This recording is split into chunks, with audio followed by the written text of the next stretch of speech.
মাধ্যমিকের যে টেক্সট বুকটা রয়েছে সেই টেক্সট বুকটা মাত্র একবার মাত্র পড়লেই কিন্তু তোমাদের পুরো কেল্লা ফতে। কঠিন আসে না, আমি বলছি কিচ্ছু কঠিন আসে না। 7 বছর ধরে মাধ্যমিকে আমি 100 দিয়ে আসছি। নমস্কার বন্ধুরা, তোমাদের সবাইকে স্বাগত তোমাদের নিজস্ব চ্যানেল বায়োটপার্স ল্যাবের মধ্যে। এই চ্যানেলে আমরা সাধারণত ক্লাস 9, 10 এবং 11, 12 এর যা যা বায়োলজি এবং লাইফ সায়েন্সের সিলেবাসের মধ্যে ওয়েস্ট বেঙ্গলের অন্তর্গত সিলেবাস রয়েছে সেগুলো আমরা সব এক এক করে কভার করব। এবার এই চ্যানেলে তোমাদের মনে হতে পারে যে বিশেষত্বটা কি, এখানে তো অনেক চ্যানেলই আমরা দেখতে পাচ্ছি, তাহলে বিশেষত্বটা কি এই চ্যানেলের? এই চ্যানেলের বিশেষত্ব হলো যে তোমাদের মাধ্যমিকে প্রত্যেক বছর আমি বিগত 7 বছর ধরে মাধ্যমিকে আমি 100 দিয়ে আসছি এবং উচ্চ মাধ্যমিকেও আমি প্রচুর ভালো নাম্বার দিয়ে এসছি। 100 উঠেছে এবং 199 উঠেছে। সেই আশা ভরসা যাতে তোমার মধ্যেও জেগে উঠতে পারে যে না, আমরাও পেতে পারি। আমাদের মধ্যেও যদি ইচ্ছা শক্তির সঞ্চার হয়, আমাদের মধ্যেও যদি সেই ইচ্ছা শক্তি থাকে, তাহলে আমরাও কিন্তু সেই নাম্বারটা অবশ্যই পেতে পারি। কারণ মাধ্যমিকে বলো বা উচ্চ মাধ্যমিকে বলো, নাম্বার পাওয়া কিন্তু এমন কিছু বড় ব্যাপার নয়। এমন কিছু জীবন বিজ্ঞানে 100 পাওয়াটা কোনো ব্যাপারই না। বাইরে একটা জাস্ট হাওয়া টাইপের চলে যে না, মাধ্যমিকে বায়োলজিতে পাওয়া সম্ভব না, লাইফ সায়েন্সে পাওয়া সম্ভব না, কি করে 100 পাবো, এত তো কঠিন কোশ্চেন আসে। কিচ্ছু কঠিন আসে না, আমি বলছি কিচ্ছু কঠিন আসে না। কঠিন কখন লাগে? কঠিন যখন লাগে আমাদের যখন কনসেপ্টটা ক্লিয়ার থাকে না। আমরা এই ক্লাসের মধ্যে স্মার্ট ট্রিক্স দিয়ে পড়বো, ছোট অনেক কনসেপ্ট পড়বো, ছোট রিয়েল লাইফ এক্সাম্পল দিয়ে এমন ভাবে পড়বো যে এই ক্লাসটা করার পরে তোমাদের যে মাধ্যমিকের যে টেক্সট বুকটা রয়েছে সেই টেক্সট বুকটা মাত্র একবার মাত্র পড়লেই কিন্তু তোমাদের পুরো কেল্লা ফতে। এবারে চলো আজকের ক্লাসে কেল্লা ফতে করার জন্য নেমে পড়া যাক। তো আজকে তোমাদের প্রথম ফার্স্ট সামেটিভ তো হয়ে গেছে, এবার সেকেন্ড সামেটিভের জন্য তোমাদের কিছু গুরুত্বপূর্ণ চ্যাপ্টার এইবারে পরীক্ষার হবে। এবারে কিন্তু আমাদের মেন ফোকাস থাকবে সব সময় মাধ্যমিক 2027। এবারে এই যে প্রথম তোমাদের সেকেন্ড সামেটিভের যে প্রথম চ্যাপ্টারটা রয়েছে সেটা হলো জনন। জনন মানে কি? জনন মানে তো আমরা বিভিন্ন ধরনের আজব গল্প শুনে এসেছি বিভিন্ন। এবারে জননে কি হচ্ছে? জনন হলো এমনই একটা প্রক্রিয়া যেই প্রক্রিয়াটাকে অবলম্বন করার মাধ্যমে কোনো একটা জনিত্রী জীব তার অপত্য জীব তৈরি করার মাধ্যমে সেই পৃথিবীর বুকে তাদের বংশের ধারাটাকে অক্ষুণ্ণ রাখে, যাতে সেই জীবটা পৃথিবী থেকে মুছে না যায়। না হলে কি হবে?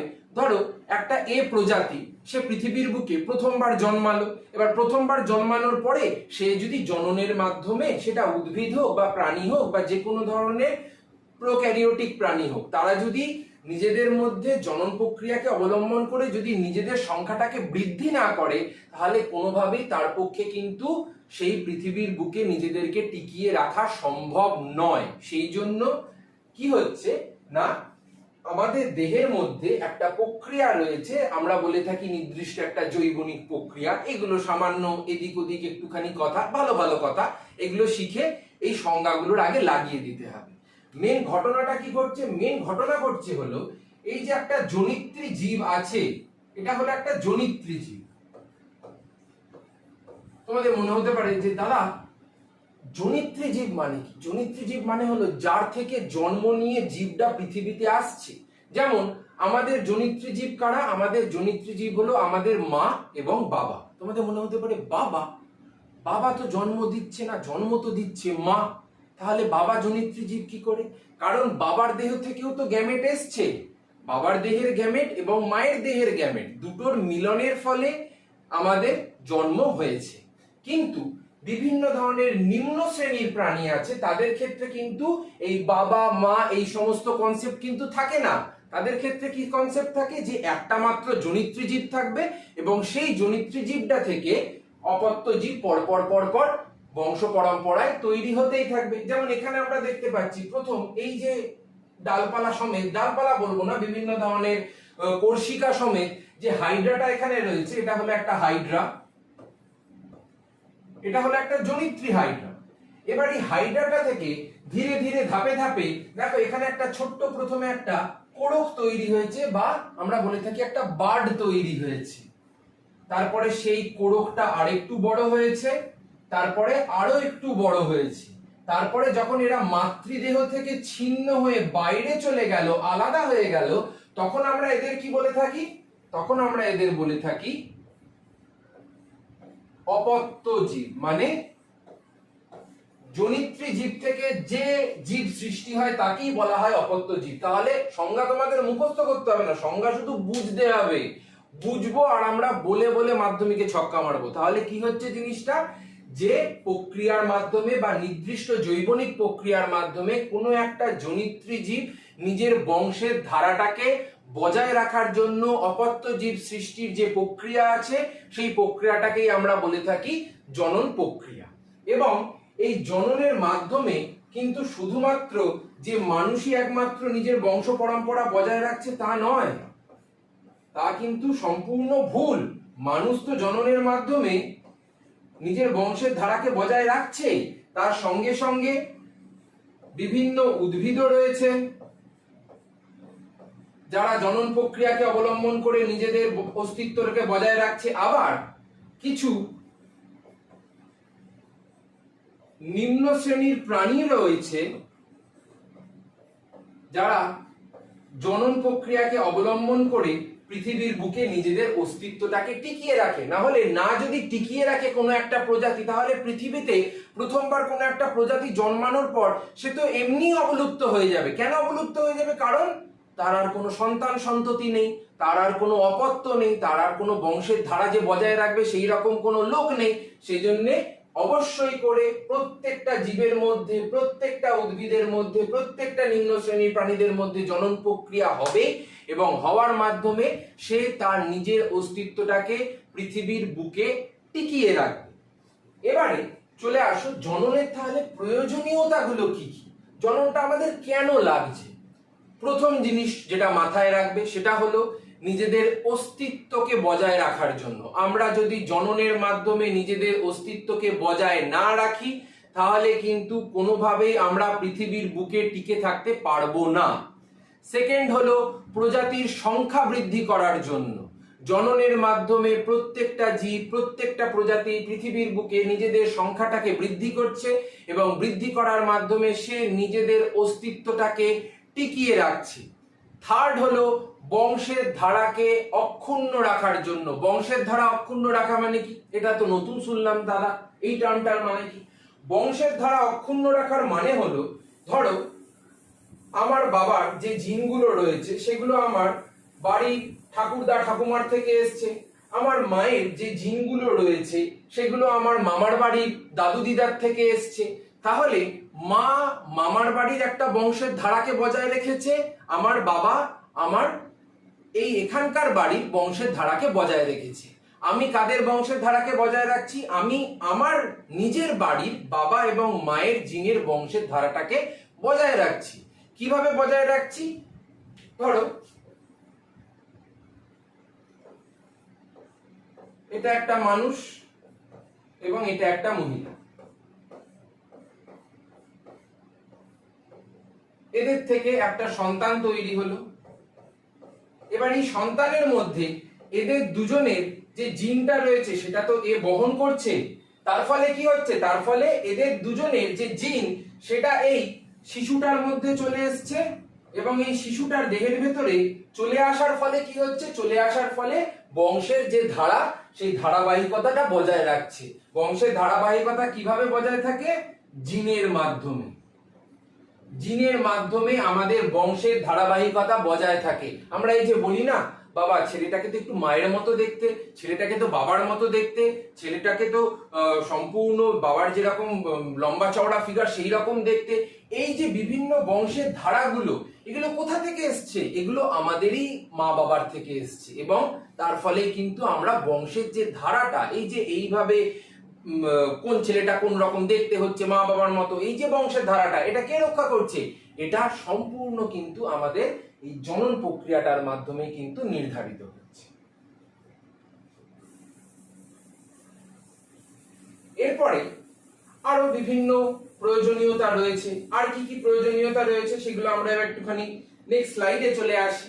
তোমাদের প্রথমে বললাম যে প্রজাতির অস্তিত্বকে বজায় রাখতে সাহায্য করে, প্রজাতির অস্তিত্বকে বজায় রাখতে সাহায্য করে, বিবর্তনে সাহায্য করছে, তার সঙ্গে বৈচিত্র্য সৃষ্টি করতে সাহায্য করে, বংশবৃদ্ধি করতে সাহায্য করে। খুব ইম্পর্টেন্ট একটা পয়েন্ট। বংশবৃদ্ধি মানে কি?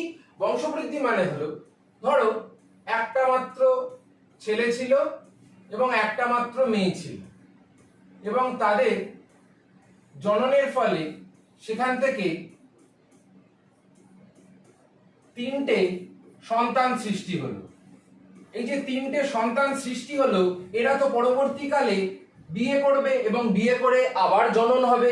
এবার জনন হওয়ার ফলে কি হচ্ছে, তখন এই মাত্র দুজন দিয়ে শুরু হওয়া যে প্রজাতিটা ছিল, সেই প্রজাতিটা মোটামুটি ধরে নাও তখন হয়ে যাবে 100 জনের।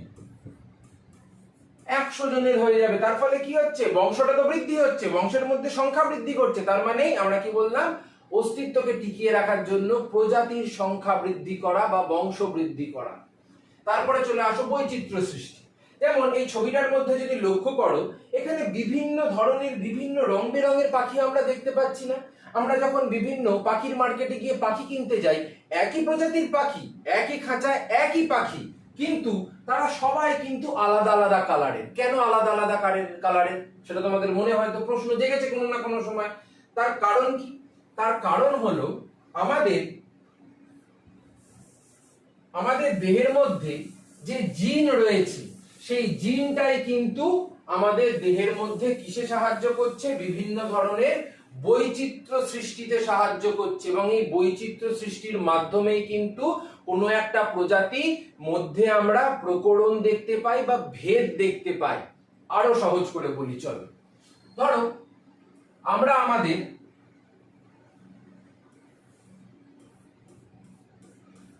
বাবা এবং মায়ের থেকে সৃষ্টি হয়েছে, কিন্তু আমরা কি বলতে পারবো আমরা হুবহু আমাদের মা বাবার মতো দেখতে? কোনোদিন কি বলতে পারবো? কোনোদিন দাবি করা যাবে যে আমরা পুরো 100% আমার বাবার মতো দেখতে, বা 100% কোনো একটা মেয়ে বলতে পারবে যে আমার মায়ের মতো দেখতে? আমি না, কোনোদিন বলতে পারবে না। কেন? কারণ এই জিন আমাদের দেহের ভেতরে বৈচিত্র্য তৈরি করে, এবং এই বৈচিত্র্যটা তৈরি হওয়ার মাধ্যমেই কিন্তু একটা প্রজাতির মধ্যে আমরা বিভিন্ন ধরনের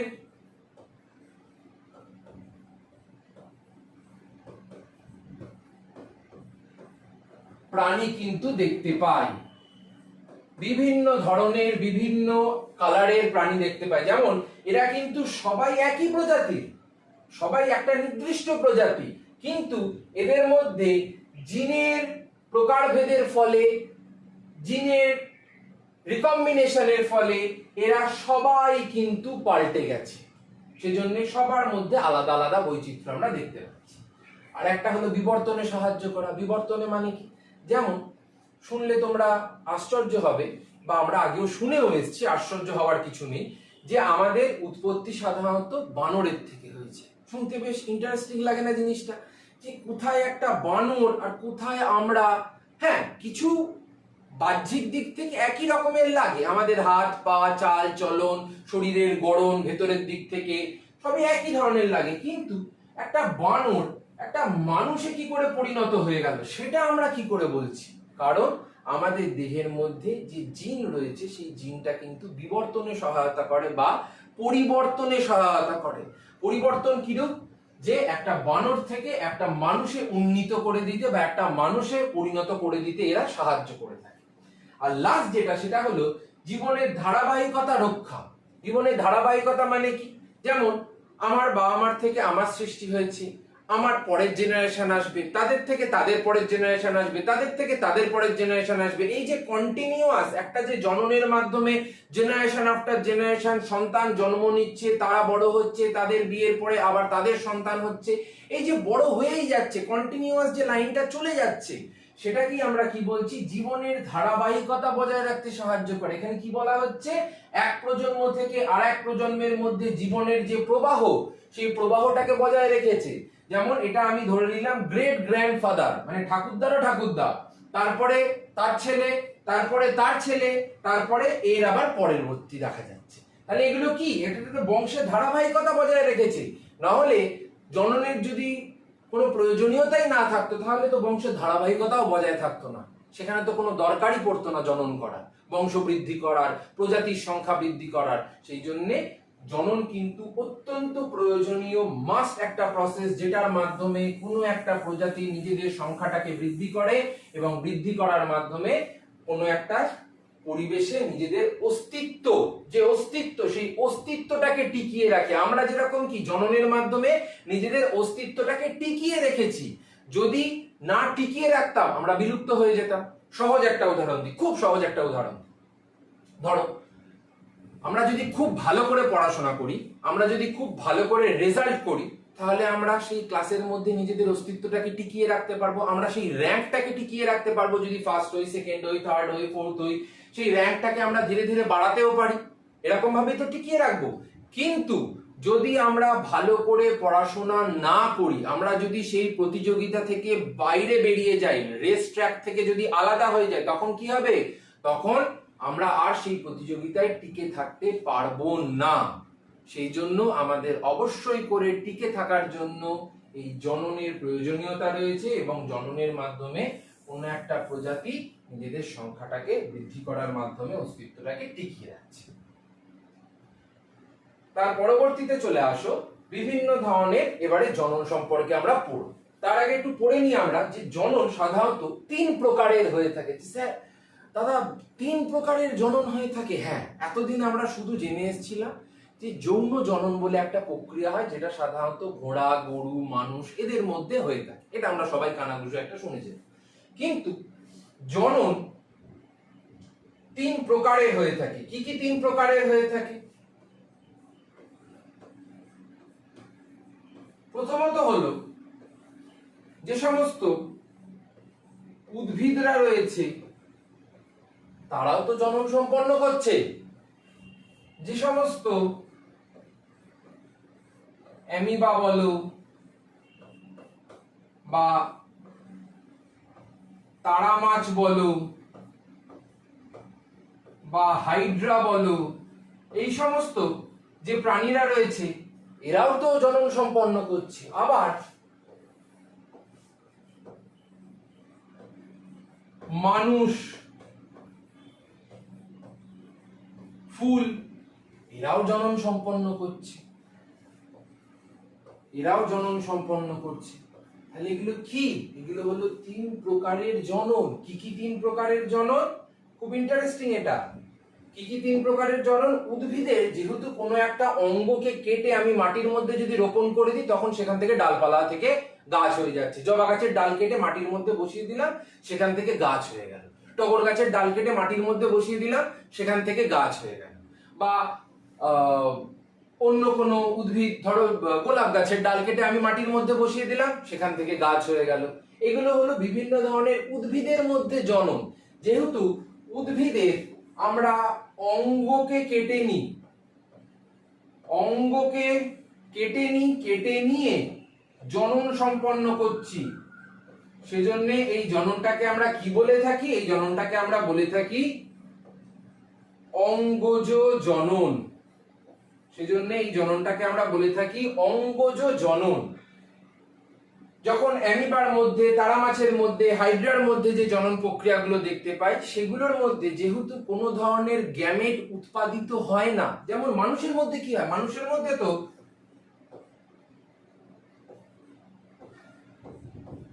পুরুষের মধ্যে কি হয়? পুরুষের মধ্যে স্পার্ম তৈরি হয়, আর মহিলাদের মধ্যে ওভাম তৈরি হয়, মানে শুক্রাণু এবং ডিম্বাণু তৈরি হয়। মানে এগুলো কি? এগুলো তো গ্যামেট। কিন্তু অ্যামিবা, তারা মাছ, হাইড্রা এদের মধ্যে এই রকম কোনো ধরনের প্রক্রিয়ার মাধ্যমে গ্যামেট উৎপাদিত হতে আমরা দেখতে পাই না। সেই জন্য এটাকে আমরা কি বলবো? এটাকে আমরা বলে থাকি অযৌন জনন। অযৌন জনন। আর মানুষের মধ্যে কি হয় সেটা তো আমরা সবাই জানি। সেটা কি? সেটা হলো যৌন জনন। ফুলের মধ্যেও হয় যৌন জনন। ফুলের মধ্যেও গ্যামেট উৎপাদিত হচ্ছে, পুং গ্যামেট, স্ত্রী গ্যামেট সবই আছে ফুলের মধ্যে। ফুলের মধ্যেও যৌন জনন আমরা দেখতে পাই। তাহলে এই হলো তোমাদের 3 প্রকারের জনন। আজকে তোমরা থাম্বনেলটা দেখেই বুঝতে পেরেছো যে আজকে ফার্স্ট পার্ট রয়েছে, এটাকে আমি তিনটে পার্টে ভাগ করেছি। প্রথম দিন আমরা কি পড়বো? প্রথম দিন আমরা অঙ্গজ জনন পড়বো, তারপরের দিন আমরা কি পড়বো? অযৌন জনন পড়বো, তারপরের দিন আমরা যৌন জনন পড়বো। এই তিনটে পার্ট মাত্র 3 দিনে যদি 45 মিনিট 40 মিনিট ভিডিও যা লেন্থ থাকবে যদি পুরোটা দেখো, তারপরে আমি গ্যারেন্টি দিচ্ছি যে কোনো কোশ্চেন ফসকাবে না, কোনো কোশ্চেন ফসকাবে না, এটা আমার গ্যারেন্টি, আমার গ্যারেন্টি।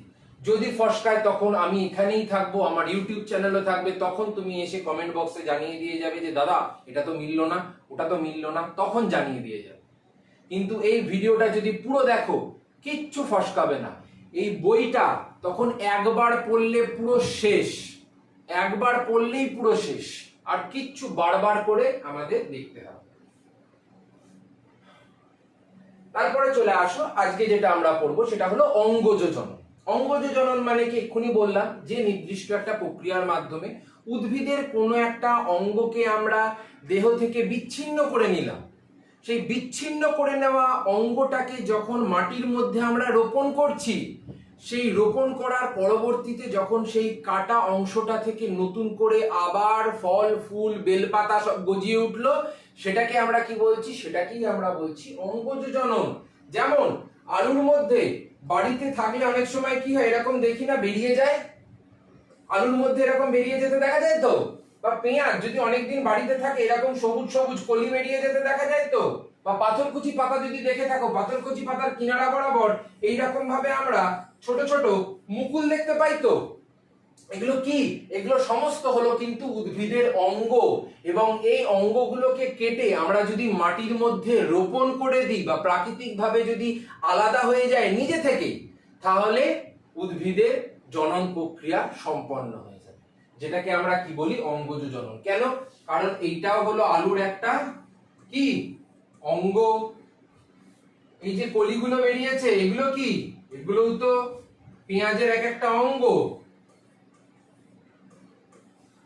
আর এই যে পাথরকুচি পাতার সাইড থেকে যে ছোট ছোট মুকুলগুলো বেরিয়েছে এগুলো কি? এগুলোও তো অঙ্গ, আর তো কিছু না, এগুলোও তো অঙ্গ। কেন? কি করে বুঝলেন স্যার? কি করে বুঝলেন দাদা যে এটাও একটা অঙ্গ? সহজ জিনিস, খুব সহজ জিনিস।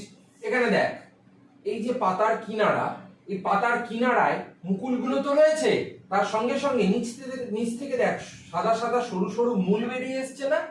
এখানে দেখ এই যে সাদা সাদা সরু সরু মূল বেরিয়ে এসছে না? এই মূলগুলো কি? এই মূলগুলো সমেত এই মুকুলটা বা ছোট্ট ছোট্ট কচি কচি পাতাগুলো যদি আলাদা হয়ে পড়ে যায়, তাহলে কিন্তু যে অঞ্চলটায় পড়বে সেখান থেকেই পাথরকুচি উদ্ভিদ জন্মে যাবে। যে অঞ্চলটায় ছিন্ন হয়ে পড়বে, যদি এর ঠিক নিচে মাটি থাকে, মাটিতে পড়লেই এখান থেকে নতুন করে উদ্ভিদ জন্মে যাবে। এগুলো কি? এগুলো তো সব হলো উদ্ভিদের এক একটা অঙ্গ। সেজন্য আমরা এটার নাম কি দিয়েছি? অঙ্গজ জনন। কেন? কারণ উদ্ভিদের কোনো একটা অঙ্গ দেহ থেকে ছিন্ন হয়ে যাচ্ছে বা আমরা ছিন্ন করে দিচ্ছি, তারপরে সেটাকে মাটিতে পুঁতলাম, পোতার পরে যখন তারপরে ধীরে ধীরে সেই কাটা অংশটা ডালে বা কোনো একটা উদ্ভিদে বা ধীরে ধীরে একটা পরিণত উদ্ভিদে যখন পরিণত হয়ে যাচ্ছে, তখনই সেটাকে আমরা বলছি যে অপত্য উদ্ভিদ সৃষ্টি হয়েছে। অপত্য উদ্ভিদ সৃষ্টি হয়েছে, বাদাই ও অপত্য উদ্ভিদ সৃষ্টি হয়েছে। তার মানে কি? মানে আমি যদি এই যে আলুর অঙ্গ থেকে আলুটাকে কাটলাম, ঠিক আছে, এই আলু থেকে এই যে অঙ্গটাকে আমি কেটে নিলাম, বা পেঁয়াজ থেকে অঙ্গটাকে কেটে নিলাম, এটা কেটে নিয়ে যখন মাটির মধ্যে রোপণ করছি, কোনোদিন আমরা দেখতে পেয়েছি যে আমরা আমের বীজ পুঁতেছি কিন্তু জাম গাছ বেরিয়ে এসছে? এরকম তো হয় না। কেন হয় না? কারণ উদ্ভিদের মধ্যে একই বৈশিষ্ট্যযুক্ত অপত্য উদ্ভিদ সৃষ্টি হয়। ঠিক আছে?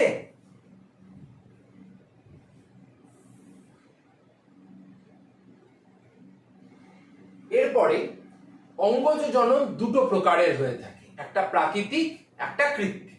প্রাকৃতিক মানে কি? প্রাকৃতিক মানে হলো প্রকৃতির মধ্যে ভগবানের ইচ্ছায় যেগুলো নিজে থেকেই কেটে নিজে থেকেই আবার নতুন করে ফল ফুল বেলপাতা সমেত বীজ থেকে আবার উদ্ভিদ তৈরি হয়ে গেল, বা কোনো একটা অঙ্গ কেটে নিজে থেকেই পড়ে গিয়ে সেখান থেকে আবার উদ্ভিদ তৈরি হয়ে গেল, সেগুলোকে আমরা কি বলছি? সেগুলোকে কিন্তু আমরা বলছি প্রাকৃতিক অঙ্গজ জনন। আর কৃত্রিম মানে কি? কৃত্রিম মানে হলো যে উপায় অবলম্বন করার মাধ্যমে উদ্ভিদের কোনো একটা ডালকে আমরা কাটলাম, প্রাকৃতিক ভাবে নয় কিন্তু, আমরা কেটেছি।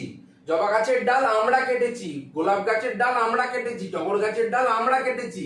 এই কাটার মাধ্যমে যখন মাটির মধ্যে রোপণ করা হয়, দিয়ে যখন উদ্ভিদ সৃষ্টি হচ্ছে, সেটাকে বলা হয় কৃত্রিম অঙ্গজজন। এবারে প্রথমে আমরা যেটা পড়বো সেটা হলো প্রাকৃতিক অঙ্গজজন। এবার প্রাকৃতিক অঙ্গজজন যেটা আমরা এক্ষুনি আলোচনা করলাম, যে কোনো একটা উদ্ভিদের অংশ যখন প্রাকৃতিক ভাবে ছিন্ন হয়ে যাচ্ছে, একদম সহজ সরল, প্রাকৃতিক ভাবে ছিন্ন হয়ে গেল মানে প্রাকৃতিক অঙ্গজজন। কিসের কিসের মাধ্যমে হয়? মূলের সাহায্যে হয়, মূলের সাহায্যে হয়, কাণ্ডের সাহায্যে হয়, অর্ধবায়বীয় কাণ্ডের সাহায্যে হয়, পত্রাশয়ী মুকুলের সাহায্যে হয়। মূলের সাহায্যে মানে কি? মূলের সাহায্যে মানে হলো এই যে আমরা রাঙা আলু দেখেছি বা ডালিয়ার ক্ষেত্রে দেখেছি। আগে ছবিটা একটু দেখি তাহলে আরো ভালো বুঝবো। এই যে রাঙা আলু, ডালিয়া, এগুলোর মধ্যে আমরা দেখতে পাচ্ছি না এখানে একটা ছোট্ট মতো নতুন উদ্ভিদ তৈরি হয়েছে? হয়েছে তো? এটা কি? এই যে রাঙা আলু, এই আলুটা আসলে কি? এই আলুটা হলো আসলে একটা মূল বা ডালিয়ার এই যে গঠনটা আমরা দেখতে পাচ্ছি, এগুলো কি? এগুলো সমস্ত কিন্তু হলো এক একটা মূল। এবং এই মূলের থেকে যখন নতুন করে একটা উদ্ভিদ তৈরি হয়, তখন সেটাকে আমরা কি বলছি? তখন সেটাকে বলছি নতুন একটা উদ্ভিদ তৈরি হয়েছে। এই যে নতুন উদ্ভিদ তৈরি হয়েছে। এবার এই উদ্ভিদটাকে যখন অটোমেটিক্যালি প্রাকৃতিক ভাবে ছিন্ন হয়ে গিয়ে পাশে ধরো এইরকম ভাবে রোপণ হয়ে গেল, রোপণ হয়ে গিয়ে নতুন করে একটা উদ্ভিদ আবার সৃষ্টি করলো, নতুন করে আবার একটা উদ্ভিদ সৃষ্টি করলো। তার মানে কি? এটা হয়ে গেল মূলের সাহায্যে প্রাকৃতিক জনন বা প্রাকৃতিক অঙ্গজজন। ব্যাস, এতটুকুই তোমাদের জানতে হবে। তারপরে চলে আসো কাণ্ডের মাধ্যমে। কাণ্ডের মাধ্যমে ক প্রকার আছে? কাণ্ডের মাধ্যমে আমরা সাধারণত তিন প্রকারের দেখতে পাই। প্রথমত হলো আদার মাধ্যমে আছে, আলুর মাধ্যমে আছে, পেঁয়াজের মাধ্যমে আছে। তো প্রথমে আগে আলু আর পেঁয়াজের একটু আলোচনা করি। আলুর ক্ষেত্রে এই যে আমরা একটা ফোলা মতো গঠন দেখতে পাই না, এটাকে কি বলা হয়? এটাকে বলা হয় স্ফীতকন্দ। ঠিক আছে? এবার এই যে স্ফীতকন্দ রয়েছে, দেখো লেখা আছে স্ফীতকন্দ। এই যে স্ফীতকন্দ রয়েছে, যদি বাড়িতে আলু থাকে ভালো করে কাছে নিয়ে দেখবে তো আলু দেখবে গর্ত থাকে গায়ে, ছোট ছোট ছোট ছোট, খুঁচিয়ে গর্ত করো না, আলুর গায়ে প্রাকৃতিক ভাবেই কিছু গর্ত থাকে। এবং সেই গর্ত থেকে এরকম গর্ত থাকে, এবং সেই গর্ত থেকে কিছু কচি কচি এইরকম মুকুল বেরিয়ে আসে না? আছে তো? এই যে মুকুল বেরিয়ে এলো, এই মুকুলটাকেই আমরা যদি কেটে বা প্রাকৃতিক ভাবে কেটে যায়, কেটে গিয়ে যদি মাটির মধ্যে নিজে থেকেই ছিন্ন হয়ে গিয়ে আবার রোপিত হয়ে যায়, তার মানে আলুর কোনো একটা অঙ্গ কেটে যেহেতু জননে সাহায্য করলো, সেজন্য আমরা এটাকে কি বলছি? অঙ্গজজন। পেঁয়াজের ক্ষেত্রেও একই ব্যাপার। এখানে আলুর মধ্যে লক্ষ্য করো, এই যে নতুন উদ্ভিদ তৈরি হয়েছে এবং এই উদ্ভিদটা প্রাকৃতিক ভাবে কেটে যাবে, আমাদের কিছু করতে লাগে না, প্রাকৃতিক ভাবে কেটে যায় এবং প্রাকৃতিক ভাবে কেটে গিয়ে আবার নতুন করে সেখান থেকে উদ্ভিদ সৃষ্টি হয়ে যায়। তারপরে চলে আসো পেঁয়াজের ক্ষেত্রে। পেঁয়াজের ক্ষেত্রে পেঁয়াজের যে গঠনটা, আমরা আগেকার দিনে এক ধরনের বাল্ব দেখতাম না, এরকম এক ধরনের বাল্ব থাকতো না, এরকম এক ধরনের টাংস্টেন যুক্ত এরকম একটা বাল্ব থাকতো না? থাকতো তো? ঠিক ওই রকম দেখতে। ওই জন্য পেঁয়াজটাকে আমরা কি বলি? পেঁয়াজটাকে আমরা, পেঁয়াজের গঠনটাকে আমরা সাধারণত অঙ্গজ জননের মধ্যে বলে থাকি বাল্বের মতো। যদি জিজ্ঞেস করে বাল্বের মতো উদ্ভিদের কোন গঠন অঙ্গজ জননে সাহায্য করে? পেঁয়াজ। যদি জিজ্ঞেস করে স্ফীতকন্দ, স্ফীতকন্দের মতো কোন গঠন অঙ্গজ জননে সাহায্য করে? আলু। সামনেই রয়েছে আলু, সবসময় আমরা আলু দেখছি। আলু মানে কি? স্ফীতকন্দ। এবার থেকে আলুকে শুধু আলু বলবে না, স্ফীতকন্দ মনে রাখবে। আলু হলো স্ফীতকন্দ। আর পেঁয়াজটা কি? পেঁয়াজটা হলো যেহেতু বাল্বের মতো দেখতে, সেই জন্য আমরা পেঁয়াজটাকে বলে থাকি বাল্ব। এবার পেঁয়াজের ক্ষেত্রে কি হয়? পেঁয়াজের ক্ষেত্রে এই যে অঞ্চলটা রয়েছে, এই যে মূলযুক্ত যে অঞ্চলটা রয়েছে, এই অঞ্চলটা যদি নিজে থেকেই ছিন্ন হয়ে যায়, অথবা যে ভৌম পুষ্পদণ্ডটা রয়েছে, এটাকে বলা হয় ভৌম পুষ্পদণ্ড। ভৌম পুষ্পদণ্ড মানে কি স্যার? ভৌম কথাটার মানে হলো ভূমির ওপর,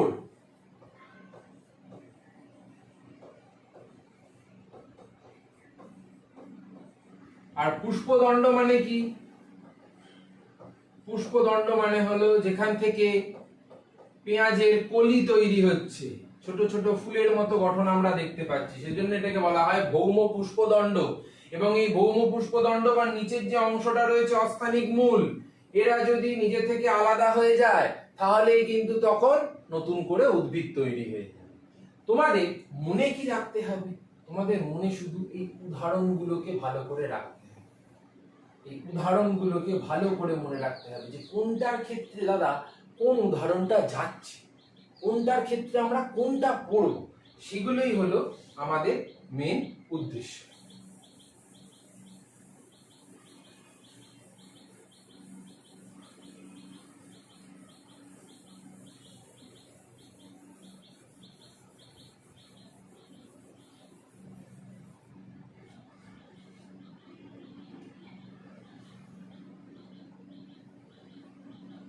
আরেকটা জিনিস সেটা হলো ওল আর কচুর গুঁড়ি কন্দ।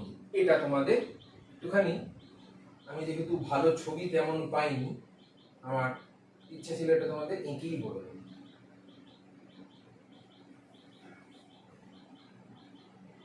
ওল আমরা সবাই খেয়েছি, খেয়েছি তো? ওল আমরা সবাই খেয়েছি। ওলের ক্ষেত্রে কি হয়? ওলটা হলুদ দিয়ে আনলাম, তোমরা বুঝতে পারবে ভালো। ওলের ক্ষেত্রে কি হয়? এইরকম একটা গঠন আমরা দেখতে পাই।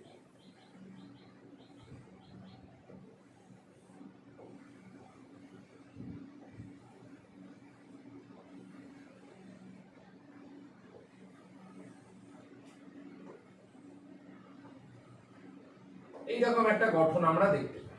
এটাকে কি বলা হচ্ছে? এটাকে বলা হচ্ছে ওল। এবারে এই ওল থেকে আমরা দেখতে পাই সাইডে এরকম ছোট্ট মতো একটা সবুজ মতো একটা গঠন তৈরি হয়, ছোট্ট মতো একটা সবুজ মতো গঠন তৈরি হয়। এটাকে আমরা কি বলে থাকি? এটাকে আমরা বলে থাকি মুখী। চন্দ্রমুখী নয় কিন্তু, শুধু মুখী। আর এই যে মুকুলটা বেরিয়েছে এটাকে আমরা বলে থাকি নতুন মুকুল। এবার এটা যখন এরকম ভাবে নিজে থেকে ছিন্ন হয়ে গিয়ে আলাদা হয়ে গেল, তখনই কি হলো? তখনই অঙ্গজ জনন হয়ে গেল। আর ওলের ক্ষেত্রে আমরা কি বলি? ওদের ক্ষেত্রে আমরা বলে থাকি গুঁড়ি কন্দ অথবা কর্ম। এটা কর্ম নয় কিন্তু, হ্যাঁ, কর্ম, CR-O-A, কর্ম।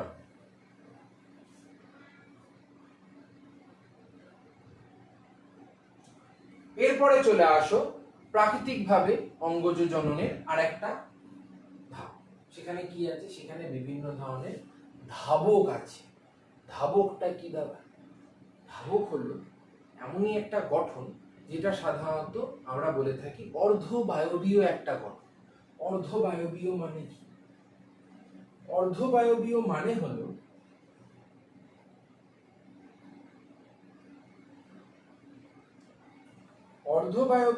হলো যে ধরো আমরা সাধারণত কি দেখি? ধরো এটা হলো একটা উদ্ভিদ, উদ্ভিদের যে কাণ্ডটা, সেই কাণ্ডটা এইরকম ভাবে উপরের দিকে সম্পূর্ণ বায়বীয় ভাবে বৃদ্ধি পেয়েছে এবং এরকম ভাবে বেড়ে উঠেছে। এটা একটা উদ্ভিদ আছে, আর নিচের দিকে এইভাবে মূল আছে, ঠিক আছে? এটা সম্পূর্ণ বায়বীয়, উপরে বাতাস আছে। কিন্তু কিছু কিছু উদ্ভিদ কি হয়? কিছু কিছু উদ্ভিদের যে কাণ্ডটা সেটা এরকম সোজা উপরের দিকে ওঠেনি, তারা কি হয়েছে? তারা এইরকম ভাবে মাটির ওপর দিয়ে এরকম বয়ে বয়ে বেরিয়ে গেছে। তারা মাটির ওপর দিয়ে এরকম বয়ে বয়ে বেরিয়ে গেছে, বেরিয়ে গিয়ে এই জায়গাটায় আবার মাটির নিচে মূল তৈরি করেছে। তাহলে কাণ্ডটা, এটাই কিন্তু কাণ্ড। এই কাণ্ডটা না বায়বীয় অবস্থায় রয়েছে, না সম্পূর্ণ মাটির তলায় চলে গেছে। সেই জন্য এটাকে আমরা কি বলি? এটাকে তো আমরা বলবো বায়বীয়। এটাকে আমরা বলবো বায়বীয়। কেন? কারণ বাতাসে, এখানে বাতাস বইছে, এও দুলছে, এও দুলছে। কিন্তু এই যে গঠনটা, এই যে শুয়ে পড়েছে, যে ভাইটি শুয়ে পড়েছে আমাদের, সে কি? সে হলো অর্ধবায়বীয়। অর্ধবায়বীয় মানে কি, না সম্পূর্ণ বাতাসে না সম্পূর্ণ মাটির তলায় ঢুকে গেছে। এবার এই যে অর্ধবায়বীয় কাণ্ড, এই অর্ধবায়বীয় কাণ্ডটাকে আমরা সাধারণত 4টে ভাগে ভাগ করে থাকি এবং তোমাদের সেখানে নামগুলো একটুখানি জানতে হবে। যেমন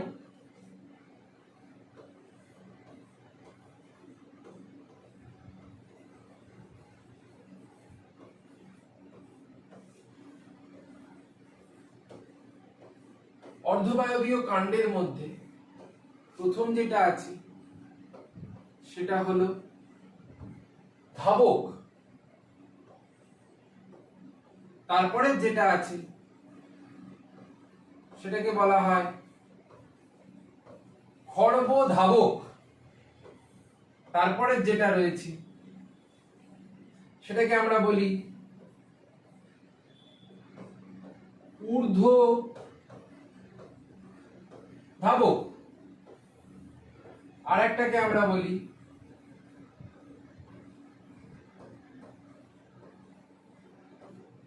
বক্র ধাবক। এই 4 ধরনের ধাবক আমরা দেখতে পাই। এবারে ধাবক মানে কি? ধাবক মানে হলো, খুব সহজ জিনিসটা ভালো করে বুঝবে।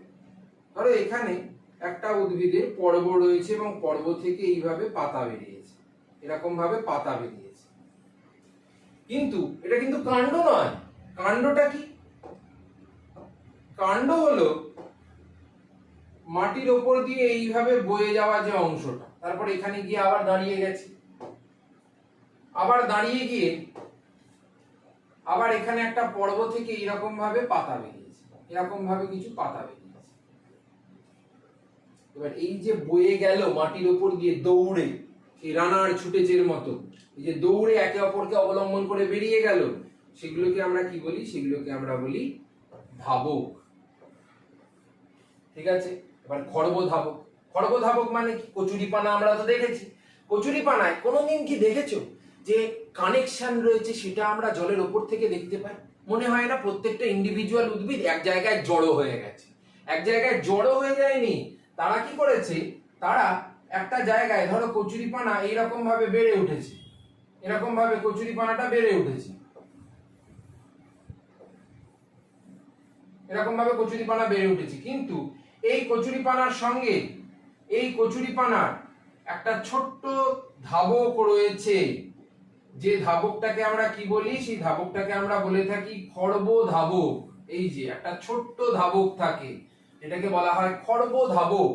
এবং খর্ব কেন বলা হয় তার কারণ হলো এই ধাবকটা এতটাই ছোট, পাশে যখন আরেকটা উদ্ভিদ এরকম করে থাকে তখন আমরা এই ধাবকটাকে আর দেখতে পাই না। এরকম ভাবে যখন আরেকটা পাশে কচুরিপানা থাকবে তখন একে আমরা আর দেখতে পাবো না, সেই জন্য এটাকে বলা হয় খর্বধাবক।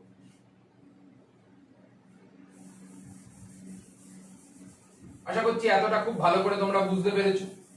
এরপরে আমরা চলে আসব ঊর্ধ্বধাবক। ঊর্ধ্বধাবকে কি হয়? ঊর্ধ্বধাবকে যেমন চন্দ্রমল্লিকার মধ্যে আমরা দেখতে পাই, ধরো এরকম একটা উদ্ভিদ চন্দ্রমল্লিকা রয়েছে, ঠিক আছে, চন্দ্রমল্লিকায় খুব ভালো ফল ফুল সব ফুটেছে। এবার চন্দ্রমল্লিকা নিচের যে মূলগুলো ছিল, একটা মূল, তার মধ্যে একটা মূল, ভালো করে শুনবে, একটা মূল এরকম মাটির নিচে অনুভূমিক ভাবে কিছুটা বাড়ে বাড়ে বাড়ে, তারপরে মনে না আর ভালো লাগছে না, দূর, এবার উঠে পড়ে, এরকম ভাবে আবার উঠে পড়ে। এবার এই যে উঠে পড়ে তারপরে বৃদ্ধি পেল, সেজন্য এটার নাম হলো ঊর্ধ্বধাবক। মাটির নিচে অনুভূমিক ভাবে মাটির তলায় সমান্তরালে বৃদ্ধি পেল, বৃদ্ধি পাওয়ার পরে হঠাৎ করে মাটির ওপর উঠে পড়লো, সেই জন্য আমরা বলছি ঊর্ধ্বধাবক। ঊর্ধ্ব মানে হলো উপরের দিকে ফট করে উঠে পড়েছে। তারপরে চলে আসো বক্রধাবক। বক্রধাবক মানে কি? বক্র মানে হলো বেঁকে গেছে, বেঁকে গেছে, ধনুকের মতো বেঁকে গেছে। কোথায় দেখতে পাচ্ছি আমরা? যেমন ধরে নাও এটা একটা উদ্ভিদ রয়েছে, এই উদ্ভিদের এই পর্ব থেকে এরকম ভাবে পাতা বেরিয়েছে, শুধু পাতা বেরিয়েছে, এরকম ভাবে পাতা বেরিয়েছে, কিন্তু যে ধাবকটা আছে সেই ধাবকটা এই রকম ভাবে বেঁকে গেছে, বেঁকে গিয়ে আবার এখানে দাঁড়িয়ে গেছে, দাঁড়িয়ে গিয়ে আবার এখানে একটা পর্ব ছিল, সেই পর্ব থেকে আবার পাতা বেরিয়েছে, আবার পাতা বেরিয়েছে পর্ব থেকে, এটা হয়ে গেল বক্র ধাবক। কেন? কারণ বেঁকে গেছে, তো ধনুকের মতো তো বেঁকে গেছে, সেজন্য এটা বক্র ধাবক। এবার মনে হতে পারে যে দাদা এগুলো জ্বলনে কি করে সাহায্য করবে? এই যে প্রত্যেকটা আমি যে ছবি আঁকলাম, প্রত্যেকটা ছবির মধ্যে এই যে নতুন করে যে অপত্য উদ্ভিদটা তৈরি হয়েছে, এটা তো জনিত্রীর সঙ্গে যুক্ত আছে।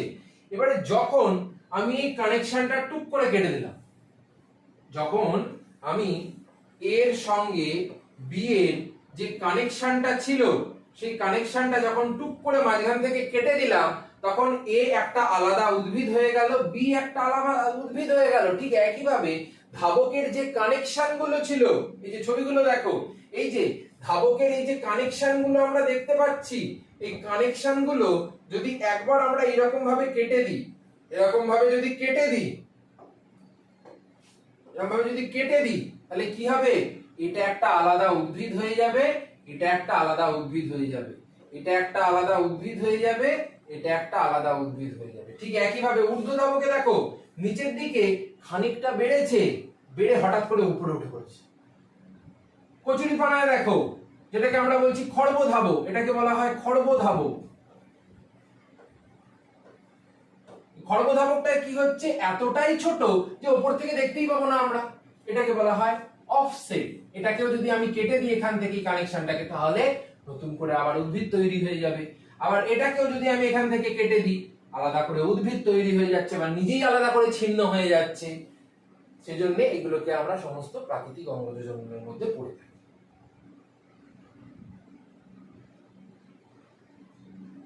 আর প্রাকৃতিক অঙ্গজ জননের মধ্যে যেটা লাস্ট, সেটা হলো পাথরকুচির পত্রাশয়ী মুকুলের সাহায্যে। পাথরকুচির ক্ষেত্রে কি হয়? পাথরকুচির যে কিনারাটা রয়েছে, এই যে পাতার কিনারাটা রয়েছে, এটা আমারই হাতে আঁকা ছবি। পাথরকুচির যে পাতার কিনারাটা রয়েছে, সেই কিনারা বরাবর দেখো ছোট ছোট অসংখ্য নতুন নতুন উদ্ভিদ তৈরি হয়েছে না? এই যে ছোট ছোট অসংখ্য উদ্ভিদ তৈরি হয়েছে না? এই যে উদ্ভিদ তৈরি হয়েছে না? এই উদ্ভিদগুলো যদি নিজে থেকে আলাদাভাবে ছিন্ন হয়ে যায়, তাহলে কি হবে? একটা পাতার কিনারায় টোটাল 6টা মুকুল ছিল, সেই মুকুলগুলো ছিন্ন হয়ে গেল, মানে কি হলো? সেখান থেকে আবার নতুন করে উদ্ভিদ তৈরি হয়ে যাবে। এটা কি বলা হয়? পত্রাশয়ী মুকুল। পত্রাশয়ী কথাটার মানে কি? মানে পত্রকে আশ্রয় করে। পত্রাশয়ী কথাটার মানে কি? কথাটার মানে হলো পত্রকে আশ্রয় করে।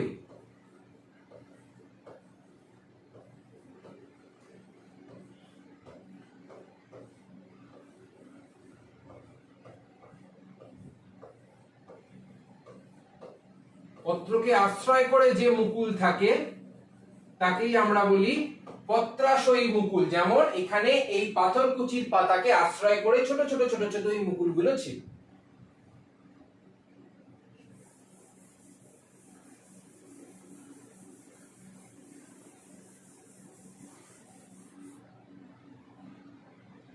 এরপরে চলে আসো চুপড়ি আলুর বুলবি। চুপড়ি আলুর ক্ষেত্রে কি হয়? এইটা মাধ্যমিকের জন্য ইম্পর্টেন্ট, মাধ্যমিকের জন্য মারাত্মক ইম্পর্টেন্ট। কেন? তোমরা বলতে পারো দাদা কেন? কারণ এই উদাহরণগুলো সাধারণত বইয়ের মধ্যে, প্রত্যেকটা বইয়ের মধ্যে বলবো যে আমরা তেমন ভাবে দেখতে পাই না। কিছু বইয়ের মধ্যে থাকে, কিছু বইয়ের মধ্যে থাকে না, কিছু বইয়ের মধ্যে সেই কোনো রকমে একটা আধো আলো খেলার মতো করে দিয়ে রেখে দেয়। সেই জন্যে আমরা এখানে সবকিছু ডিটেলে পড়বো। বারবার বলেছিলাম মাধ্যমিকে এমন ভাবে পড়িয়ে দেবো যে তোমাদের 2027 মাধ্যমিকে 100-100 হবে, 100-100 হবে, তার নিচে কিচ্ছু হবে না। এবারে এই যে চুপড়ি আলু, চুপড়ি আলুর ক্ষেত্রে কি হয়? চুপড়ি আলুর এখানে একটা মুকুল ছিল। চুপড়ি আলুর এই পর্বতে একটা মুকুল ছিল। এটা একটা পর্বত, এই পর্বতে একটা মুকুল ছিল, যেটাকে আমরা কি বলি? এটাকে আমরা বলি কাক্ষিক মুকুল। ঠিক আছে? এবার এই কাক্ষিক মুকুলটা কি হচ্ছে? কাক্ষিক মুকুলটা ভবিষ্যতের জন্য নিজেদের মধ্যে খাদ্যকে সঞ্চয় করছে। দেখো, খাদ্যকে নিজেদের মধ্যে সঞ্চয় করেছে। এবার সঞ্চয় করার ফলে কি হচ্ছে, সঞ্চয় করার ফলে এইরকম ভাবে গোল মটল হয়ে এরকম ফুলে একটা আলুর মতো এরা স্ট্রাকচার তৈরি করেছে। এটাকে আমরা কি বলছি, এটাকে আমরা বলছি চুপড়ি আলুর। এই স্ট্রাকচারটাকে বলা হয় বুল বিল। কোন উদ্ভিদের কোন অংশ খাদ্য সঞ্চয়ের ফলে এরকম বুলবিল তৈরি করেছে? কাক্ষিক মুকুল। ব্যাস এইটুকুই লেখা। তারপরে চলে আসো কৃত্রিম অঙ্গযোজন। কৃত্রিমের ক্ষেত্রে কি হচ্ছে, কৃত্রিমের ক্ষেত্রে আমরা দেখতে পাচ্ছি যে উদ্ভিদের কোনো একটা অংশকে কেটে নিয়ে যখন মাটির মধ্যে রোপণ করে দেওয়া হয় সেটা কি বলা হয়? কৃত্রিম অঙ্গযোজন। সাধারণত 4 ধরনের আমরা দেখতে পাই। একটা হলো শাখা কলমের মাধ্যমে, মানে কোনো একটা শাখা, উদ্ভিদের শাখাকে কেটে আমরা মাটির মধ্যে রোপণ করে দিচ্ছি, হয়ে যাচ্ছে শাখা কলম। কোনো একটা জায়গায় দুটো আলাদা আলাদা উদ্ভিদকে একসঙ্গে জোড়া লাগিয়ে দিয়েছি, এরকম ভাবে জোড়া লাগিয়ে দিয়েছি, দিয়ে হয়ে গেছে নতুন একটা উদ্ভিদ, সেটা হয়ে গেল জোড় কলম। তারপরে আছে কলা পালন, যেখান থেকে উদ্ভিদের ছোট কোনো একটা অংশকে কেটে নিয়ে আমরা সেখান থেকে উদ্ভিদকে লালন পালন করে বড় করছি। আর একটা হলো দাবা কলম, যেটা তোমাদের সিলেবাসের মধ্যে নেই, তোমাদের সেজন্য এটা পড়তে হবে না, শুধু তোমরা এই 3টে জিনিস পড়বে। আছে কাটিং। কাটিং মানে কি? কাটিং মানে এই যে শাখা কলমটা পড়লাম, এটাই হলো কাটিং, আর কিছুই না। এখানে কি হচ্ছে দেখো ছবিটার মধ্যে, এখান থেকে আমরা শাখাটাকে উদ্ভিদ থেকে কেটে নিলাম, এবার কেটে নিয়ে যখন মাটির মধ্যে রোপণ করে দিচ্ছি এইভাবে, তখন কি হচ্ছে, পরবর্তীকালে উদ্ভিদ তৈরি হয়ে গেল না? হলো তো? বা রুট কাটিং এর ক্ষেত্রে কি হয়, বা মূল কেটে কি করি আমরা, এই যে উদ্ভিদের এই যে মূল, এই যে মূল, এই মূলটাকে কেটে যখন আলাদাভাবে মাটির মধ্যে আমরা রোপণ করছি, তখন দেখো এই মূল থেকে আবার একটা ছোট্ট মতো মুকুল বেরিয়ে এসছে না? সেটাকে কি বলা হয়? সেটাকে বলা হচ্ছে কাটিং এর মাধ্যমে তৈরি হওয়া অস্থানিক মুকুল। ঠিক আছে? তাহলে যে প্রক্রিয়াকে অবলম্বন করে আমরা দেখতে পাচ্ছি উদ্ভিদের মূল, কাণ্ড, পাতা, এমনকি পাতাও আছে, পাতাও দেখাচ্ছি, যে পাতা সেগুলোকে কেটে যখন আমরা মাটির মধ্যে রোপণ করছি, সেখান থেকে যখন নতুন করে একটা অপত্য উদ্ভিদ তৈরি হচ্ছে, সেটাকেই আমরা বলে থাকি কাটিং প্রক্রিয়া। যেমন এখানে এই ভদ্রলোক কি করছে, একটা উদ্ভিদের মূল কাটছে, কেটে মাটির মধ্যে রোপণ করে দেবে, রোপণ করে দিলেই সেখান থেকে কি হয়ে যাবে, উদ্ভিদ তৈরি হয়ে যাবে। এখানে কি করা হয়েছে, উদ্ভিদের একটা ডাল কাটা হয়েছে, ডাল কেটে মাটির মধ্যে রোপণ করে দিয়েছে, পরবর্তীকালে এইরকম ডাল থেকে এরকম সবুজ সবুজ কচি কচি উদ্ভিদ তৈরি হয়ে যাচ্ছে। এগুলো কি, এগুলো সব অপত্য উদ্ভিদ, সব অপত্য উদ্ভিদ। 3 ধরনের আছে, রুট কাটিং আছে, স্টেম কাটিং আছে, লিফ কাটিং আছে। রুট মানে কি, রুট মানে হলো মূল কেটে দিয়েছে। স্টেম মানে কি, স্টেম মানে হলো কাণ্ডকে কেটে দিয়েছে। লিফ মানে কি, লিফ মানে হলো পাতা কেটে দিয়েছে। ঠিক আছে? রুট কাটিং এর মধ্যে আমাদের কি কি উদাহরণ পড়তে হবে? আপেল, কমলা লেবু, পাতি লেবু। কমলা লেবু, পাতি লেবু, লেবু দুটো তো মনে থাকবে, কমলা লেবু, পাতি লেবু। স্টেম কাটিং মানে কি, মানে আমরা কাণ্ড কেটেছি, কাণ্ড কেটে আমরা যখন রোপণ করেছি। গোলাপ সবাই জানি, লেবু সবাই জানি, জবা এটাও সবাই জানি, গন্ধরাজ এইটা নতুন, এইটা তোমরা একটু মনে রাখো। গোলাপও আমরা জানি, লেবু আমরা জানি, জবাও আমরা জানি। কেন? কারণ এগুলো আমরা দেখেছি, নয় আমাদের দাদু নয় আমাদের বাবা রবিবারে যখন বাড়িতে থাকে একটা দা হেসো নিয়ে পিঠে চাপিয়ে বেরিয়ে পড়ে যে এখান থেকে ডাল কেটে ওখানে পুঁতে দেবো, ওখান থেকে ডাল কেটে এর মাথায় পুঁতে দেবো, এরকম পোতাপুতির পরে তখন বেরিয়ে যায় হলো কাণ্ড থেকে নতুন করে আবার অপত্য একটা উদ্ভিদ। আর একটা হলো লিফ কাটিং। লিফ কাটিং মানে কি, এই যে পাথরকুচি আমরা দেখে এলাম, তারপরে সর্প উদ্ভিদ রয়েছে। স্যার সর্প উদ্ভিদ, সর্প উদ্ভিদটা কি? সর্প মানে হলো একটা পাতা, তার মধ্যে খানিকটা সাপের মতো ডোরা কাটা কাটা ডোরা কাটা কাটা দাগ থাকে, ওটাকে বলা হয় সর্প উদ্ভিদ। আর একটা হলো বিগোনিয়া বলে একটা উদ্ভিদ আছে, তার মধ্যেও আমরা এগুলো দেখে থাকি। এই যে এটা হলো, দাঁড়া,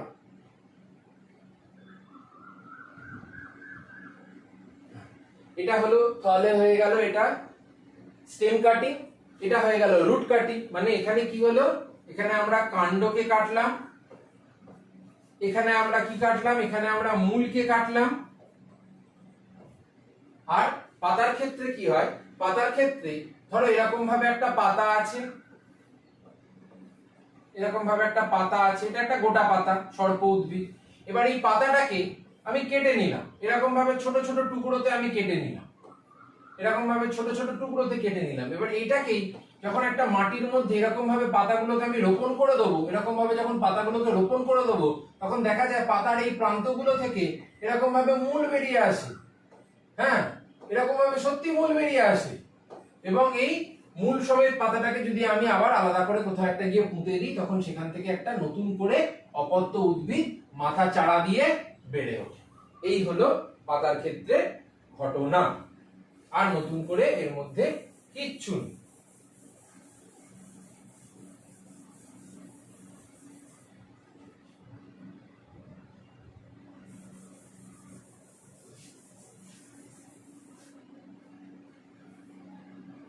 এরপরে চলে আসো গ্রাফটিং বা জোড় কলম, মানে কোনো দুটো উদ্ভিদকে আলাদা আলাদা রয়েছে তাদেরকে আমি জুড়ে দিলাম।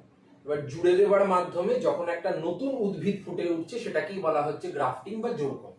যেমন গ্রাফটিং করার আগে আমাদের একটা জিনিস ছোট্ট করে একটুখানি জেনে নিতে হবে যে গ্রাফটিং এর মধ্যে আমরা দুটো পার্ট দেখতে পাই। একটাকে বলা হয় স্টক, আর একটাকে বলা হয় সিয়ন।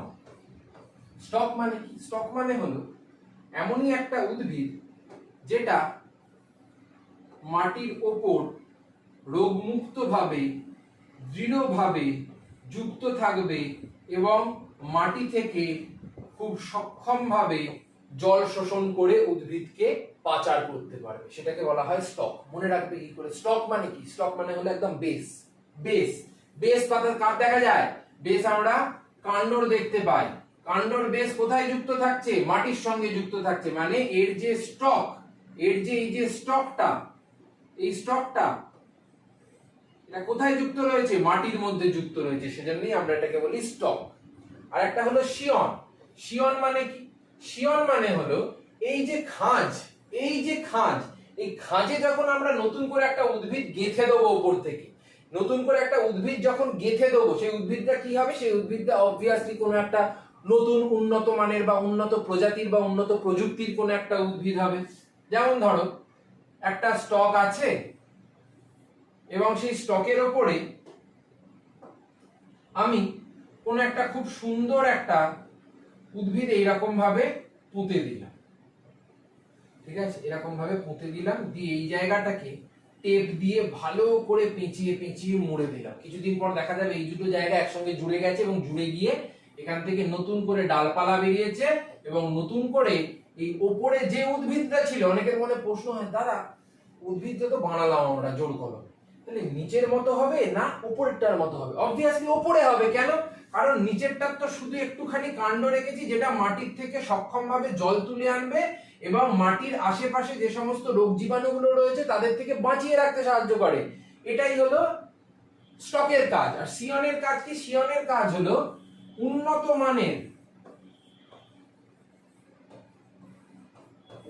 মানের উদ্ভিদ তৈরি করতে সাহায্য করে, উন্নত মানের উদ্ভিদ তৈরি করতে সাহায্য করে। চলে আসো, এই যে স্টক মাটির সঙ্গে যুক্ত হয়ে রয়েছে, আর এই যে শিয়ন উন্নত প্রযুক্তি যুক্ত, এই শিয়নটাকে এই স্টকের মধ্যে আমরা এরকম ভাবে গেঁথে দেবো।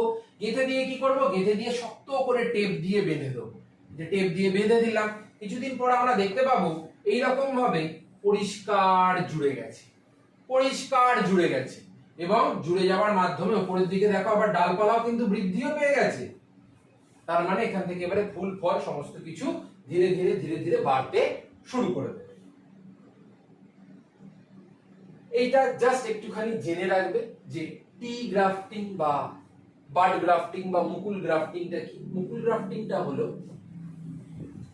এখানে আমরা দেখতে পাই যে এই যে স্টক, এটা স্টক, এই যে স্টক রয়েছে, এই স্টকের মধ্যে এরকম একটা টি আকৃতির খাঁজ আমরা বানাই। এই যে টি আকৃতির একটা খাঁজ বানাই, দিয়ে এরকম শিয়নের একটা মুকুল নিয়ে, মানে উন্নত বৈশিষ্ট্যযুক্ত একটা মুকুল নিয়ে সেটাকে আমরা এই টি আকৃতির খাঁজের মধ্যে এইভাবে গুঁজে দিই। দেখো এখানে পড়ে দেখো, স্টকের খাঁজে মুকুলের প্রবেশ। এই যে মুকুলটা আমরা স্টকের খাঁজের মধ্যে প্রবেশ করিয়ে দিলাম। কিছুদিন পর বেঁধে রাখলে আমরা দেখতে পাই যে এইরকম ভাবে এই সাইড থেকে এইরকম ভাবে উদ্ভিদ বেরিয়ে আসবে, এরকম ভাবে সাইড থেকে উদ্ভিদ বেরিয়ে আসবে, এরকম ভাবে উদ্ভিদ বাইরের দিকে বেরিয়ে আসবে। এটা কি বলা হয়? টি গ্রাফটিং বা বাড গ্রাফটিং বা মুকুল গ্রাফটিং। এরপরে চলে আসো মাইক্রো প্রপাগেশন। মাইক্রো প্রপাগেশনটা কি? মাইক্রো প্রপাগেশন হলো, ধরো কোনো একটা উদ্ভিদ রয়েছে, সেই উদ্ভিদের পাতা হতে পারে, মূল হতে পারে,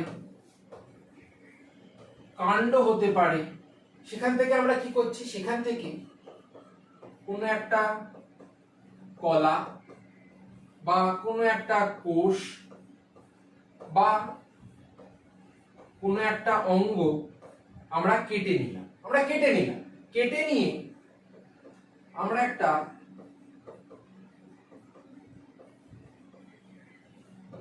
পালন মাধ্যমে সেটাকে বড় করেছি, বড় করে পরবর্তীকালে সেই কোষ কলা অঙ্গ থেকে যখন উদ্ভিদ তৈরি হয়ে যাচ্ছে, নতুন একটা উদ্ভিদ, সেটাকে আমরা কি বলছি, সেই প্রসেসটাকেই আমরা বলছি মাইক্রো প্রপাগেশন। মাইক্রো কথাটার মানে কি? মাইক্রো কথাটার মানে হলো অণু অথবা ছোট কিছু। কোষ কলা অঙ্গ ছোট কিছুই তো, আর প্রপাগেশন মানে কি? প্রপাগেশন মানে হলো যে অণু থেকে, এই যে ছোট্ট অণুটা থেকে বা এই ছোট্ট কলা থেকে বা কোষ থেকে যে উদ্ভিদটা তৈরি হয়েছে, সেই উদ্ভিদটাকে আমি তো সারা জীবন তো আর ল্যাবে রেখে দেবো না, সেটাকে তুলে নিয়ে গিয়ে আর একটা জায়গায় আমি রোপণও করে দিচ্ছি। সেই রোপণ করার প্রসেসটাকে বলা হচ্ছে প্রপাগেশন। মানে অণুকে আমি একটা জায়গায় তৈরি করলাম, বড় করলাম, উদ্ভিদ বানালাম, তারপরে আমি বিস্তার ঘটালাম, তার চারিদিকে আমি ছড়িয়ে দিলাম, সেটাকে কি বলা হচ্ছে? বিস্তার। ঠিক আছে, এটা কি একসঙ্গে মিলিয়ে বলা হয় মাইক্রো প্রপাগেশন বা অণু বিস্তার বা বিস্তার। এখানে দেখো প্রথমে কি হলো, প্রথমে একটা ছোট্ট করে এই যে দেখো একটা পাতা কেটেছি, ছোট্ট পাতা কেটেছি। পাতা কাটার পর কি করছি আমরা? পাতা কাটার পর সেটাকে একটা কালচার মিডিয়ার মধ্যে রেখে দিলাম। কালচার হচ্ছে, পুষ্টি পাচ্ছে, কালচার হচ্ছে। সেখানে কালচার হওয়ার পরে সেখান থেকে কি হচ্ছে? সেখান থেকে ছোট ছোট দেখো কাণ্ড বেরিয়ে এসছে, ছোট ছোট কাণ্ড বেরিয়ে এসছে। এবং পরবর্তীকালে আমরা দেখতে পাচ্ছি যে আগে মূল ছিল না, এখন মূলও বেরিয়ে এসছে। এবার এই মূল সমেত অংশটাকে আমরা লাস্টে ধীরে ধীরে একটা পরিবেশের সঙ্গে খাপ খাওয়াই, তারপরে আমরা চারাগুলোকে মাটির মধ্যে বা মাঠের মধ্যে স্থানান্তর করে দিই। এই যে ছোট্ট একটা পাতার টুকরো থেকে, এই যে ছোট্ট একটা পাতার টুকরো থেকে আমরা পরবর্তীকালে একটা উদ্ভিদ বানিয়ে সেটাকে প্রতিস্থাপন করছি, এই যে চারা প্রতিস্থাপন করছি, সেটাকে আমরা কি বলছি? সেটাকেই তো আমরা বলছি মাইক্রো প্রপাগেশন। যেখানে উদ্ভিদের দেহের এক্ষুনি যেটা বললাম, কোষ কলা অথবা দেহের কোনো একটা অঙ্গ কেটে নিয়ে যখন আমরা পালন মাধ্যমে পালন করলাম, দিয়ে যখন সেটাকে রোপণ করে দিচ্ছি, সেটাকে কি বলা হচ্ছে? সেটাকে বলা হচ্ছে অণু বিস্তারণ বা মাইক্রো প্রপাগেশন। এবারে এই যে মাইক্রো প্রপাগেশন রয়েছে, মাইক্রো প্রপাগেশনের কটা ধাপ আছে। কি কি ধাপ আছে? যেমন প্রথমে আমাদের একটা সঠিক সুস্থ সবল উদ্ভিদ আগে আমাদের নির্বাচন করতে হবে। সেখান থেকে আমাদের পাতা কেটে নিতে হবে। সেই কেটে নেওয়া পাতাটাকে আমরা বলছি এক্সপ্ল্যান্ট। এক্সপ্ল্যান্ট, ঠিক আছে, এক্সপ্ল্যান্ট হয়ে গেল। এবার এই এক্সপ্ল্যান্টটাকে আমরা পালন মাধ্যমে রাখবো। আমরা পালন মাধ্যমে রাখলাম। এবার পালন মাধ্যমে রাখার ফলে সেখান থেকে কি তৈরি হলো? সেখান থেকে কিছু অবিভেদিত কোষপুঞ্জ তৈরি হলো। কোষপুঞ্জ মানে কি? আমরা এই যে পাতার এই যে টুকরোটাকে রেখেছিলাম পালন মাধ্যমে, তার ফলে কি হলো? তার ফলে সেখান থেকে এরকম ভাবে একটা কোষপুঞ্জ তৈরি হয়েছে। একটা কোষ এরকম ভাবে ঘনভাবে অবস্থান করছে, এরকম ভাবে একটা কোষপুঞ্জ তৈরি হয়েছে। সেটাকে আমরা কি বলি? সেটাকে আমরা বলি ক্যালাস। এবারে এই ক্যালাস থেকে কি তৈরি হচ্ছে? ক্যালাস থেকে পরবর্তীকালে এটা এরকম ছোট ছোট উদ্ভিদ তৈরি করে, এগুলোকে আমরা কি বলছি? এই যে আগেরটায় দেখলাম যেটা, এই যে উদ্ভিদগুলো, এগুলোকে কি বলা হয়? এগুলোকে বলা হয় এমব্রায়োড।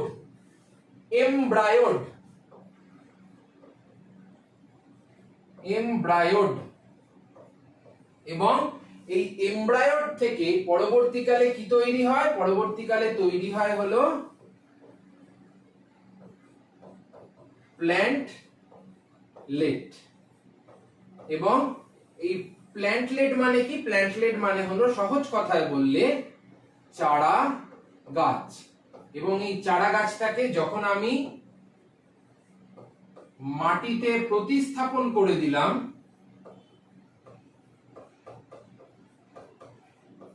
সেটা কি হয়ে গেল? সেটাই হয়ে গেল আমাদের কি? Micro propagation.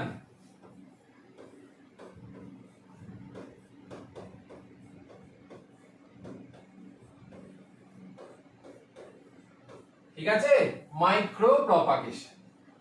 এই হলো সহজ পদ্ধতি। প্রথমে একটা উদ্ভিদ নির্বাচন করব, তারপরে সেখান থেকে একটা পাতার টুকরো কেটে নেব, যেটাকে বলা হচ্ছে এক্সপ্ল্যান্ট।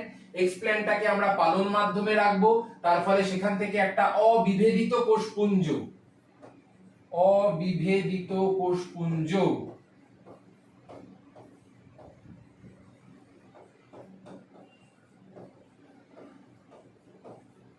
কোষপুঞ্জ তৈরি হবে। এবং সেই কোষপুঞ্জ থেকে আমরা কি বলছি? সেটাকে ক্যালাস।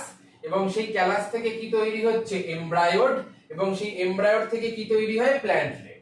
এই শব্দ ছকটা খুব ভালো করে মনে রাখবে, কারণ তোমাদের শব্দ ছকটা দিয়ে কিন্তু কোশ্চেন দেবেই দেবে, এবারে মাস্ট তোমাদের দেবেই। সেই জন্য এই শব্দ ছকটাকে খুব ভালো করে মাথায় রাখতে হবে যে কোন ধাপের পরে কোনটা আসছে। প্রথমে এক্সপ্ল্যান্ট, তারপরে ক্যালাস, তারপরে এমব্রায়োড, তারপরে প্ল্যান্টলেট। এই হলো সঠিক সজ্জাক্রম। আজকের জন্য তাহলে অঙ্গজ জনন এতটাই থাকলো। তোমরা খুব ভালো করে পড়তে থাকো। আর বারবার বলছি, আমার ক্লাস যদি ভালো করে ব্লাইন্ডলি ফলো করো, তারপরে আর বই একবার মাত্র পড়বে, তারপরেই খেলা খতম। আর কিচ্ছু পড়তে হবে না, আমি বলে দিচ্ছি, আর কিচ্ছু পড়তে হবে না। শুধু এই জিনিসগুলো, বোর্ডে যেগুলো কাজগুলো আমি করাচ্ছি, বোর্ডের যে পিপিটি গুলো, সেগুলো ভালো করে নোট যদি করো, সেগুলোর যদি একটা পার্টিকুলার খাতা বানাও, তাহলে কেল্লা ফতে, আর কিচ্ছু লাগবে না পড়তে। সেই জন্য আজকের জন্য এতটাই থাকলো। প্রথম অঙ্গজ জননের পাঠটা পড়ালাম, নেক্সট দিন তোমাদের অযৌন জনন পড়াবো, তারপরের দিন তোমাদের যৌন জননটা পড়াবো। প্রত্যেকটা বন্ধুকেও কিন্তু লাইক কমেন্ট করতে বলবে, প্রত্যেকটা জায়গায় শেয়ার করে দেবে আমার এই ভিডিওটা, যাতে অনেক বেশি পরিমাণে আমরা ভালোবাসা পাই একটু তোমাদের থেকে। এবং তোমাদের ভালোবাসাই তো অ্যাটলিস্ট আমাদের কাছে সব। সেই জন্যই তোমাদেরকে এখানে আমাদের পড়ানো ফ্রি অফ কস্টে। এবারে তোমাদের আরেকটা কাজ কি? তোমাদের আরেকটা কাজ হলো, আমার চ্যানেলের পাশে যে সাবস্ক্রাইবের বাটনটা রয়েছে, সেটাকে অবশ্যই করে একটুখানি টিপে দেবে, এবং টিপে দিয়ে সব নোটিফিকেশন যাতে তোমার কাছে প্রথমেই চলে আসে, সেটাও একটুখানি বেল আইকনটাকে টিপে দেবে। ঠিক আছে, তাহলে আজকের মতো সবাই খুব ভালো করে পড়তে থাকবে। টাটা, বাই বাই, সবাইকে অনেক অনেক ধন্যবাদ।